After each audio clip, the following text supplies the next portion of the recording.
Hello, John. Hello, Oliver. Today we're going to talk about Cardinal George Pell. You say he's been made a scapegoat. Cardinal George Pell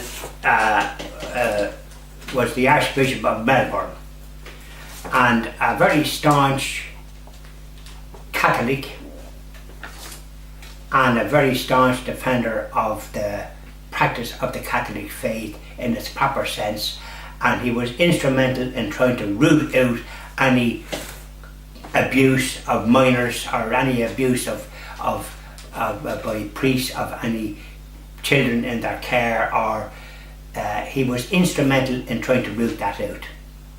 He was a fairly outspoken archbishop and wasn't afraid to involve himself with the agendas of the anti-Catholic brigade in that country.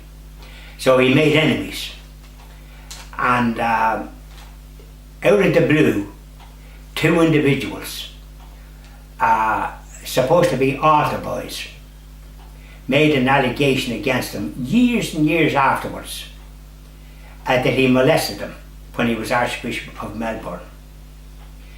This was such a spurious allegation to make when he was Archbishop, because he was never in the sacristy on his own as Archbishop, and because of all the vestments he was wearing. Now, that has been the evidence of all the people that know George Pell and the Cardinal George Pell, and that when he was Archbishop, and served with him, and them all recognised that he could not possibly have done any such thing as he's been charged with these two individuals. One of them has died from a drug overdose and confessed to his mother before he died that there was no truth in the allegation. This is one of the accusers. One of the accusers died of a drug overdose. And the other individual, we assume, is still alive. And if you tell a lie, it can gain credence, and the person could be so deluded that they begin to believe the lie, because to deny that the allegation is made is false is going to refer to themselves.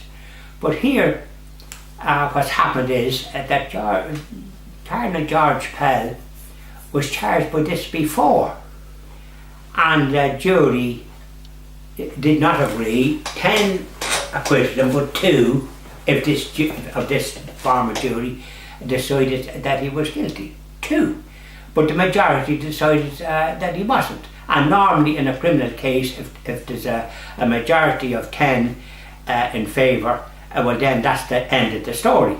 But not with regard to the Cardinal, because there is an anti-Catholic hysteria in the media in that country.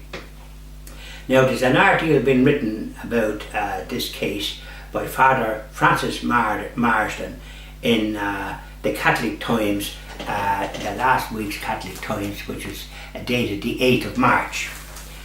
And he gives chapter and verse about Cardinal Pell and the way he's been convicted by a jury that did not regard the facts as presented by the defence in any shape, believed one individual and didn't allow various other matters to come into the consideration. He was found guilty by this jury against all evidence of what they call fair play, and has been jailed. Father Marsden equates Cardinal Pell's